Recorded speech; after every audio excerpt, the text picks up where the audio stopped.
It's time for Track Talk on News Talk 1240 WHBU and the new 103.7 FM and on Muncie's Sports Station, 102.9 FM and 1340 AM.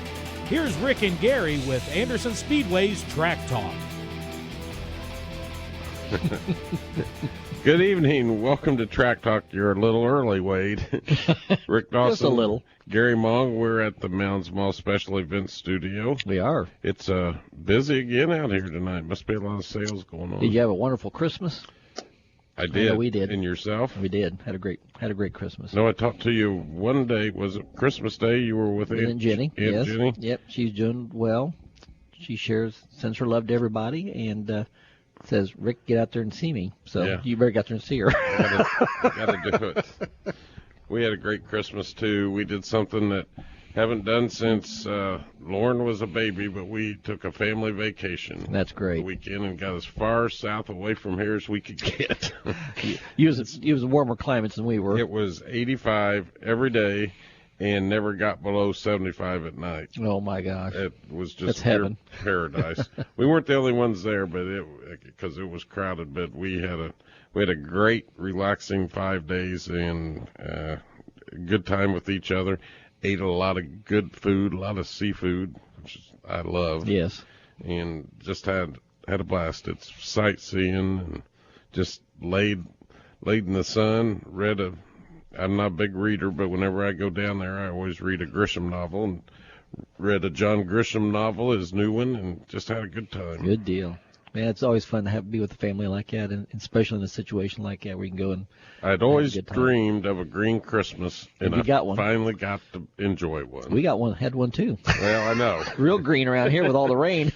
I mean, you can almost mow grass right now. Well, I came back. I left a lot of water and came back, and we got a lake out there at Speedway in the back of the pits. You must have got a lot of rain while we were gone. Well, about close 4 inches here in the last 3 days, so it's going to take a while to go down, but hey, it could be worse. For every 10 inches of snow is equal to 1 inch of rain. We could have almost 3 feet of snow right now if it was all snow.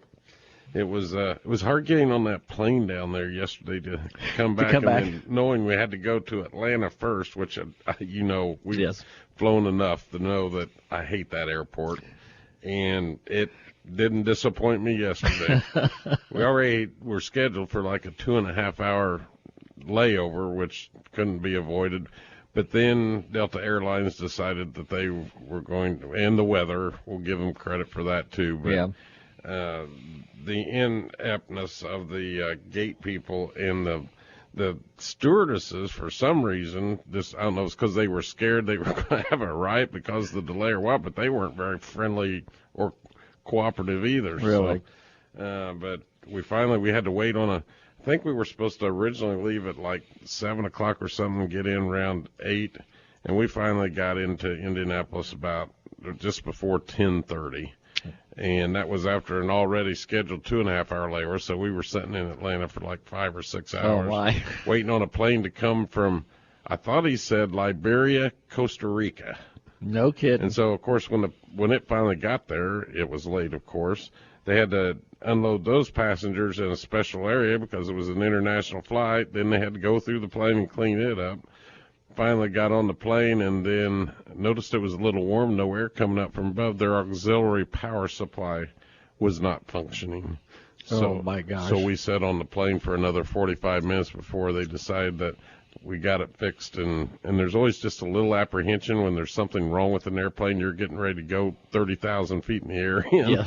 It gives you a little trepidation. Yes, absolutely. Well, once we got in the air, it was okay, and it wasn't too rough a little bit coming into Indianapolis because of the weather. But the time we landed, I was watching the weather on my phone in Atlanta, and it's saying, and I talked to you, it was like 32 degrees. You said the wind was blowing hard and it was raining.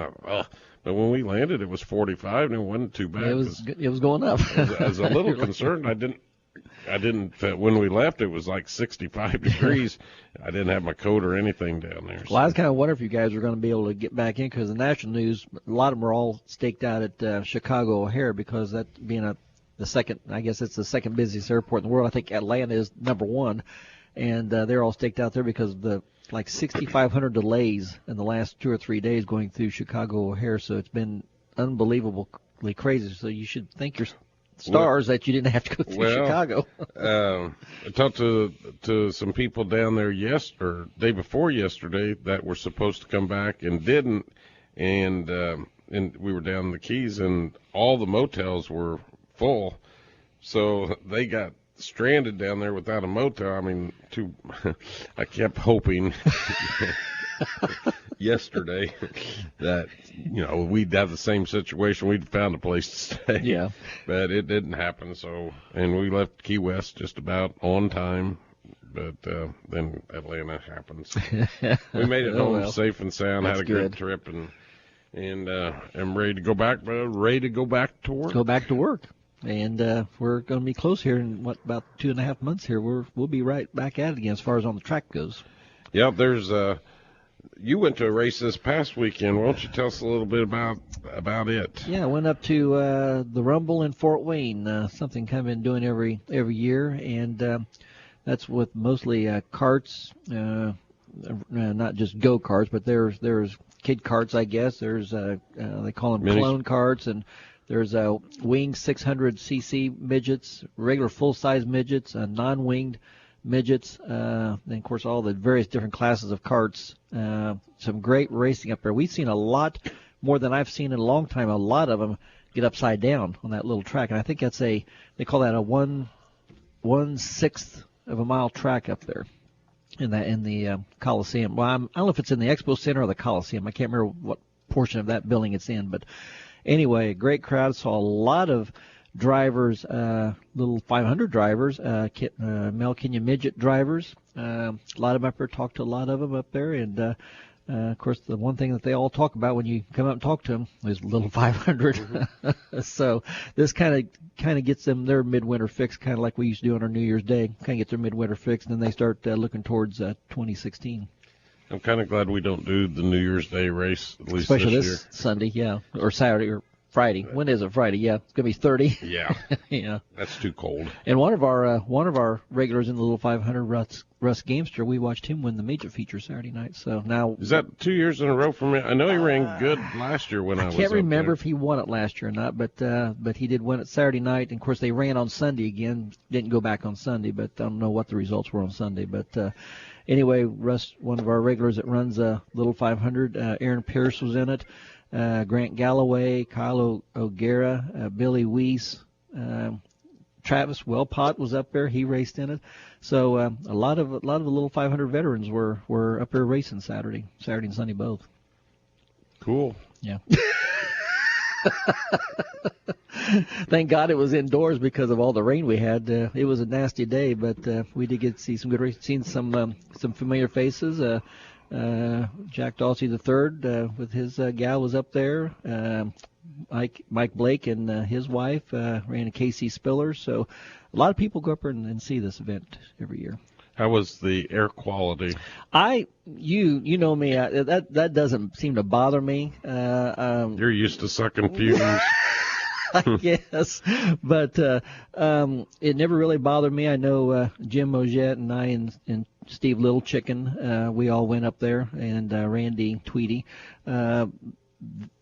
Jim kind of got to his eyes a couple times. His eyes watered. But as far as the air quality, being 60 degrees out Saturday, they was able to open some of those overhead doors and stuff that are out there, so you could feel some air coming in. So it really wasn't as bad as it been in previous years. That's good. There's getting ready to be a big midget race in Tulsa, not this weekend. I believe it's next weekend, yes. Isn't it? 331 midgets entered to the Chili Bowl. This is the Chili Bowl. And got to go see that sometime. That's a record. We got to go see it. Just if nothing else, just to see the facilities. I'm told it's just amazing. Not only do they have the racetrack, which I think is almost a quarter mile, maybe a quarter mile. They also got about the same number of space in a big expo also. Wow. They had a good turnout of midgets up here. I think they had 42 on the list. They had like 5 heats with 7 or 8 in each heat. And then you had to be in the top 4 to go into the feature. And, top 2. And then they had a consi. So they was only doing top 2s in the heat races, and then they had a consolation. So I'm telling you, the heat races were wild. I mean, really wild, just because they wanted to get into that feature. The feature ran really smooth, but getting to it. Well, the only way you can make any headway is just to bump people out of your way on a track like that. There's a lot of that. So, but usually they don't tear up too much equipment doing it, but they do get upside down a couple times. Anybody in the fence, I know they had an issue. Was it last year they got in, almost took out the flagman? Never tore the fence down, but we did see a lot of cars that got upside down. Some of them, the carts without the roll cages, some with. A couple sprint cars had one midget car in front of us that kind of did a barrel roll, and then he ended up landing in pit exit. I mean, just right in the exit, just like he was supposed to just drive right out of there. So, but I think it might have been, I can't remember, it might have been Bobby Santos was one of those that had a little bit of trouble up there. So I don't see how in those tight quarters that the push trucks maneuver like they do. I know it's. And sometimes they're actually a little bit in the way, or they kind are. of in an I don't know about unsafe or anything because I've never run it, but they seem a bit unsafe sticking out like they are sometimes. But I tell you, to watch a program, the way they keep that thing moving constantly all day long is just unbelievable. I mean, they have a good crowd. They had a decent, yeah. I'm going to say compared to past years, being that it's the day after Christmas, the Saturday after Christmas, I'm assuming a lot of families still had Christmas plans going on stuff. Wasn't like we've seen in the past, but it was still a good crowd. I mean, it wasn't jam-packed by no means, but it was a decent crowd, yes. Could be, they're so close together now. A lot of the teams are getting ready to go to the Chili Bowl, too. That could be. So, that could be. Did you talk to, was Russ or Aaron or any of them guys going to the Chili Bowl? Didn't really get to ask them that, if they were going to go or not. A lot of them were so busy with their cars trying to get ready and set up, but just walked by, just say hi and, wished them well on Saturday night and hope they did well. And Russ did. Some of the others didn't. Speaking of racing, a month from yesterday, we'll be getting on an airplane and going back to my favorite airport again. Yeah, and, you had to mention that, didn't you? And driving from Atlanta down to Cordele, Georgia for the to Watermelon Speedway for Speedfest. Did run into Scott Menlin from CRA and was asked if we were coming down. I said, yeah, we'll be down there to help like we always do. Can't wait to be a part of the hospitality down there. Haven't talked to we'll talk about when we get back. There's been some changes in personnel at CRA. Of course, Glenn and Greg and RJ are still there, and Eddie Chu's still the tech director. But Daniel Hart is moving, and so they're going to be naming a new race director for the street stocks and late model sportsman with CRA. So we'll be interested to see it. They've thrown a couple of names around that I think would be very good. So we'll see who that is. Daniel was very good at what he did, and it's a tough job. It is to do, but I haven't talked to RJ and Glenn since the holidays. In fact, I'm just still trying to get my feet on the ground. After last night, I'm probably going to need a little sleep also, so didn't get a whole lot of that last night. I believe the CRA banquet's a week from this Friday, if I'm not mistaken. It is at the Crown Plaza down in Indianapolis at Union Station. Yes. Big fun time. So we're going to step aside, take a quick break. You're listening to Anderson Speedway's Track Talk. We'll be right back. Honey, stop! Oh my gosh, that's Diggity's back there. You mean the new Diggity's Frozen Treat Factory? I heard it's unbelievable. Everybody's talking about it. They have everything yummy. Yeah, I heard they have ice cream, yogurt, custard, sorbet. And gelato, plus fruit smoothies, and that's just the beginning. I heard Diggity's has over 250 toppings, not 30 or 40 like those other places, and you can even get the candy to go separately. We can eat outside on their huge patio by the fire, too. Okay, let's see. Frozen yogurt, ice cream, custard, sorbet, and gelato with 250 toppings, or a plain old frozen yogurt shop with limited toppings? Diggity's it is! Diggity's wants to cater your event. Diggity's can set up at your event inside or out and provide delicious smoothies, frozen cappuccinos, candies, and frozen treats to your guests. Diggity's is perfect for weddings, company picnics, group outings, sporting events, festivals, you name it, just call Diggity's. 765-393-0033 today for more information. Heart attack, stroke, serious injury. A sudden health crisis can happen to anyone at any time. So when bad things happen, choose good people. St. Vincent Anderson Regional Hospital has the area's most advanced emergency care, with a state-designated Level 3 trauma center, an internationally accredited chest pain center for heart attack patients, and advanced certification for primary stroke care. We have all the resources to deliver the care you need for any serious or life-threatening emergency. St. Vincent Anderson Regional is the only emergency department in the area with an on-site helicopter. And our $27 million state-of-the-art surgery pavilion opens later this year. Bad things can happen to anyone. Thankfully, good people are ready to help. Choose emergency care from St. Vincent Anderson Regional, the spirit of caring. Visit stvincent.org/Anderson Regional to learn more. MoFab Incorporated, where imagination is the only limitation. We serve residential, commercial, industrial, and municipal customers as your metals warehouse and fabrication center. We do all types of fabrication using the latest technology with unmatched speed, accuracy, and durability on any substrate. Our ornamental division handles all types of interior and exterior work, including rails, fences, gates, and more. So contact us at mofabbing.com to fabricate your dreams of tomorrow today. You won't believe these deals? They're too good to be true. You cannot miss this special. We're going to give you so much off, you won't believe it. Actual mileage may vary. Price does not include tax, title, and license. Some assembly required. Batteries not included. Objects in the mirror are closer than they appear. Keep in a cooler place. It is highly unlikely that any sentiments expressed above in any way coincide with those of you. Wait, what'd they just say? At Auto Farm McCrocklin Ford in Middletown, we're not here to give you fast-talking deals. We take the time to make sure you understand what you're buying to make sure it meets your budget. If you're at Auto Farm McCrocklin Ford in Middletown, you're at the right place. This program is a presentation by Anderson Speedway. The content contained in this program is that of the host and guests, and not this station. You too. Happy New Year. Well, good for you. Got the last one of the year. We're back, Anderson Speedway's Track Talk. A little U2 bringing us into the end of the year and ready for a new year. Ready. Got big plans for Thursday night? Well, yeah, we're all going to be together. Oh, that's right. One of our friends has invited us over. Going to have a nice, safe New Year's Eve. No comments from the producer. That's right. New Year's Eve with some friends, and we had a good time last year. We did. We'll watch the ball drop in New York. We'll watch down Key West. They have a conch shell drops down on Sloppy Joe's. Sushi drops down in a shoe, and I forget what they call her, but the winch comes down the mast at the seaport down there, so that's pretty cool. And I think Indianapolis is dropping the race car again. They are. They were showing it tonight on the news. Oh, were they? That's kind of a neat thing to watch. I wonder if they put lights on it or what, because today they just had the bare car and it just looked like a car dangling from a crane, but I'm sure they decorate that up.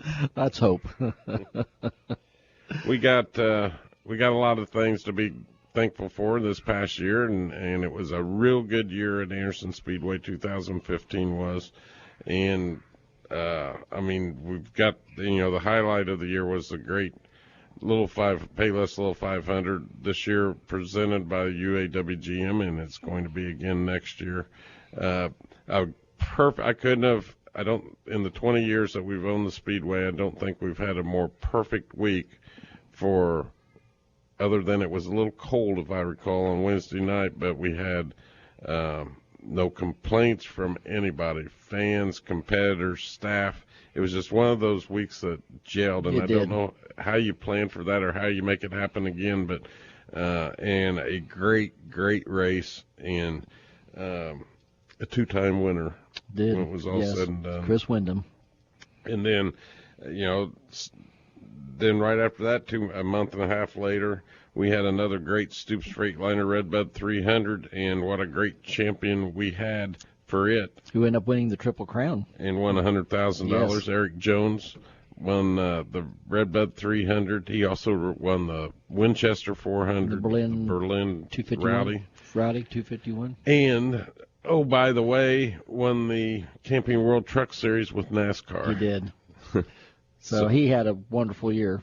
And I think he's moving to Xfinity next year? Yep. With Joe Gibbs Racing. Yes. He's a great young man, and big things are going to happen with him.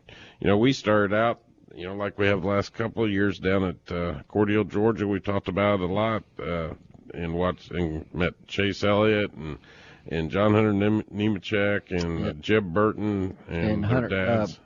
Harrison Burton. All down there. Had a, what did I say, Jeb? I meant Harrison. Harrison, yes. Jeb is his brother, I think. Yeah. It's Jeff's. It's his other son. Oh, you're talking about Harrison's brother. Yes, okay. Yes. Like I said, it's not Jeff's. Ward is Jeff's brother. I thought, man, you really are still on vacation, aren't you? I didn't drink that much. Okay. I got to watch some great races down there, and then came back, and our racing was excellent this year, I thought, in all the divisions. Our late models, McGonigal Engine late models, did a fantastic job. Two-time champion, but Jack Dawsey III had to work for it. He set it out, and that was his goal last year at the banquet. Be repeat. And he did it, but it was not handed to him. No. He had to earn it, and Jeff Markham was right there on his tail there at the end, and some good racing. That was good racing. Side by side too, a lot of side by side racing. Street stocks were probably, as far as the racing was great. Car counts was a little disappointing for us, but again, another Josh Poor repeat winner in that. Josh Poor knows how to get around Anderson Speedway in about anything, but especially we watched him run, try in a Thunder Roadster this year, also a Legend car, besides being in the street stock. So he and Trent Gosser was another one of those guys that will try about anything out there. We watched John Robbins win another championship in the Thunder Roadsters. We also got to watch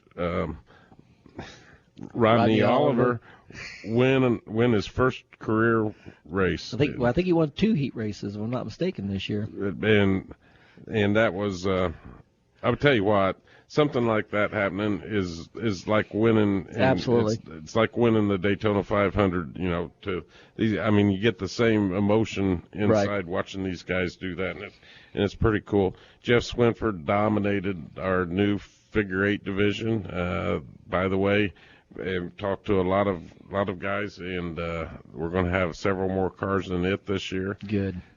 Hopefully, I haven't talked to Jeff Chu in about a week, but the only thing I'm waiting on to get the rules up is the figure 8 rules, and I'll try to remember to give him a call tomorrow so I can get them up. I'm sure people are probably asking, aren't they? Yeah. And then in our Pro Compact division, we had Mike Whitaker just jumped in head first as a car owner this year, and had a dominant car in Matt Tharp. If I'm not mistaken, that's Matt's first championship. I believe so. And again, it wasn't given to him. In fact, I don't think he won his first feature until championship night. Championship night, yes. So that was fantastic. And next year, with the addition of the Thunder cars, again, one of my favorite divisions out there, it's going to be a blast. We've got the Vintage Modifieds coming back next year again for 3 races. Must See Racing is coming back for 2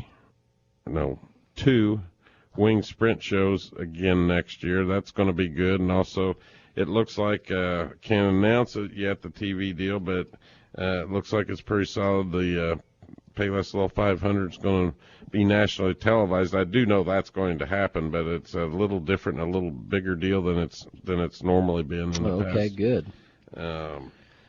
Let's see. What else did we have this year that stands out? Let's see. Well, Outlaw Figure 8 Racing, the 4th of July night was big, as always. Yes. Great turnout of Outlaw Figure 8 cars, and I think you got them back on the schedule for 3 times this coming season. And we tried something different. We had the championship wrestling at the track. We did. It wasn't a big financial success, but it was a lot of fun. Seeing a lot of folks at the track that we normally haven't been to the Speedway, so hopefully we've attracted some new fans. 2016, you hate to say, well, I'm glad this year's over. I just hate hearing that, because that means that, it hasn't been that great. I can't say that this year. 2015's been a great year. It has. And being the optimist that I am, 2016 I think is going to be even better. You say it every year, and it's easy to do this time of year, but I really think with the team that we've got at the Speedway, that it is going to be a great year. And the schedule that you've put together, Rick, like you do every year, you put a mixture of different types of classes of cars out there, so it's something that'll appeal to everybody. from open wheel to the vintage cars you're talking about, to Legends, Thunder Roasters. I mean, we got them all out there. Who won the first and the last races of the year at Anderson Speedway? Are you asking me, or are you asking the I'm asking you. Okay. We got rained out the last week in March. Our first night was April the 4th. Okay. So the first race would have been a late model race. Been a heat race. Wow. Let me think here. If somebody knows the answer, they can help me. How? If they're listening to us on a different day, how are they going to help you? Well, call me in 4 days and tell me.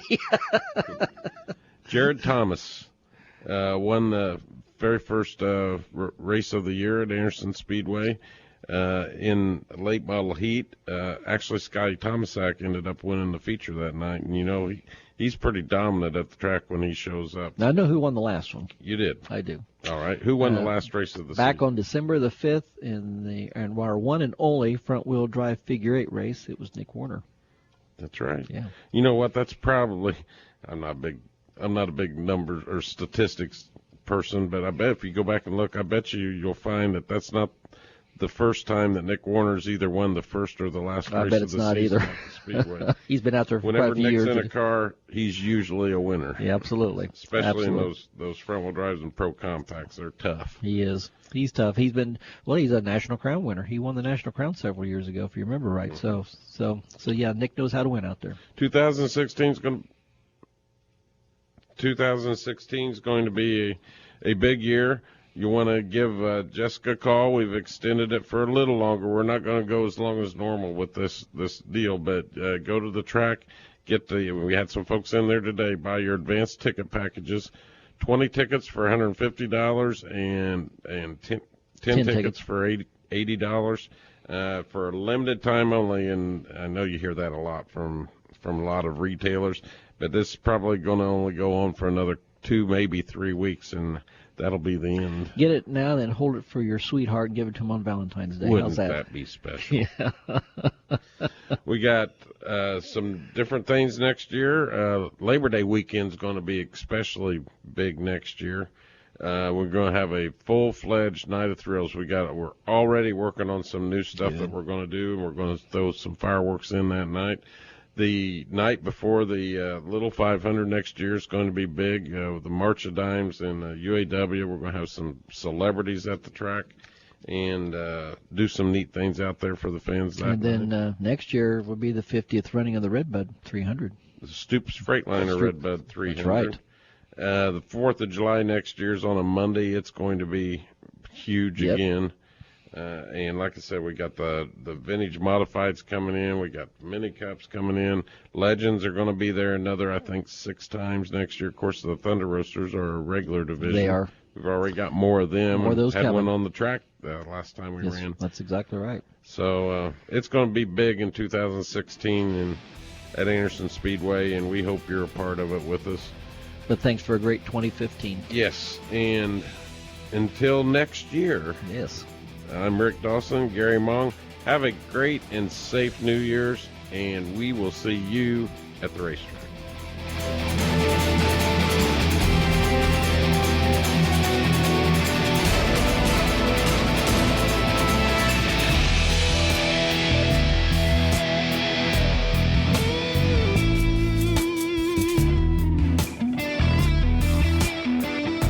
Tune in next Tuesday night for another edition of Anderson Speedway's Track Talk on News Talk 1240 WHBU and the new 103.7 FM, and on Muncie's Sports Station 102.9 FM and 1340 AM.